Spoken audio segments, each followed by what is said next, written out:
ഇന്ന് നമുക്ക് north Indian style aloo methi എങ്ങനെയാണ് തയ്യാറാക്കാമെന്ന് നോക്കാം. ഞാനിവിടെ 2 സവാള, 2 ഉരുളക്കിഴങ്ങ്, 4 പച്ചമുളക്, ഒരു ചെറിയ കഷ്ണം ഇഞ്ചി എന്നിവയാണ് എടുത്തിരിക്കുന്നത്. ഉരുളക്കിഴങ്ങ് അരിയുമ്പോൾ ചെറുതായിട്ട് അരിയുക. ചട്ടിയിൽ എണ്ണ ഒഴിച്ച് ചൂടായതിന് ശേഷം ജീരകം പൊട്ടിക്കുക. അതിനുശേഷം ഇഞ്ചി, പച്ചമുളക് എന്നിവ ചെറുതായിട്ട് വഴറ്റുക. പിന്നീട് സവാള ചേർക്കുക. സവാള ചെറുതായി വാടിയതിന് ശേഷം മുളക് പൊടി, മഞ്ഞൾപ്പൊടി എന്നിവ ചേർക്കുക. പിന്നീട് പച്ചമണം മാറുന്നത് വരെ ഇളക്കിക്കൊണ്ടിരിക്കുക.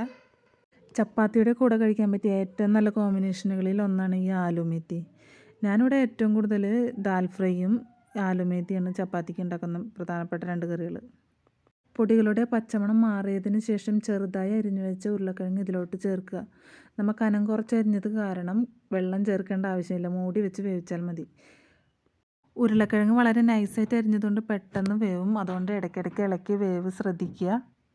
ഉരുളക്കിഴങ്ങ് അധികം വെന്തുടയാത്താണ് കറിക്ക് കൂടുതൽ ടേസ്റ്റ് നൽകുന്നത്. ഞാനിവിടെ ഉണ്ടാക്കുമ്പോൾ ഉരുളക്കിഴങ്ങ് അധികം വേവിക്കാറില്ല കേട്ടോ. ആവശ്യത്തിന് മാത്രം വേവിക്കുക. ഉരുളക്കിഴങ്ങ് അതേ ഷേപ്പിൽ തന്നെ കിടക്കുന്നതാണ് കാണാനും നല്ലത്, രുചിക്കും നല്ലത്. സവാള ചേർത്തപ്പോൾ സവാളയ്ക്കുള്ള ഉപ്പ് മാത്രം നമ്മൾ ചേർത്തിട്ടുണ്ടായിരുന്നുള്ളൂ. അതുകൊണ്ട് ഉരുളക്കിഴങ്ങ് ചേർത്തതിന് ശേഷം അതിനാവശ്യമായ ഉപ്പ് ചേർക്കാൻ മറക്കരുത്. ചെറുപ്പം മുതൽ എനിക്ക് ഏറ്റവും മടിയുള്ളൊരു കാര്യം എന്താണെന്ന് വെച്ചാൽ ഇലക്കറികൾ കഴിക്കുക എന്നുള്ളതായിരുന്നു.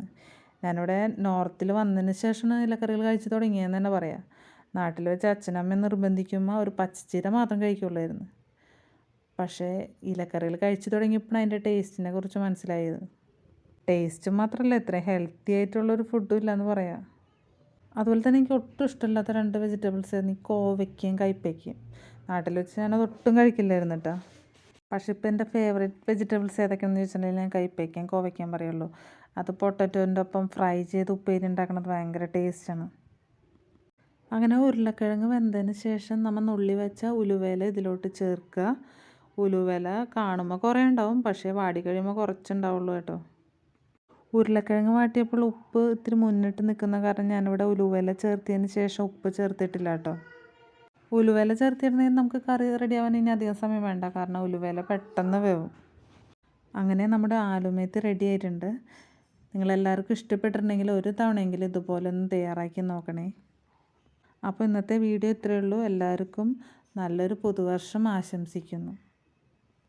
വീഡിയോ ഇഷ്ടപ്പെട്ടിട്ടുണ്ടെങ്കിൽ എല്ലാവരും സബ്സ്ക്രൈബ് ചെയ്യുക, ലൈക്ക് ചെയ്യുക, ഷെയർ ചെയ്യുക, കമൻറ്റ് ചെയ്യുക.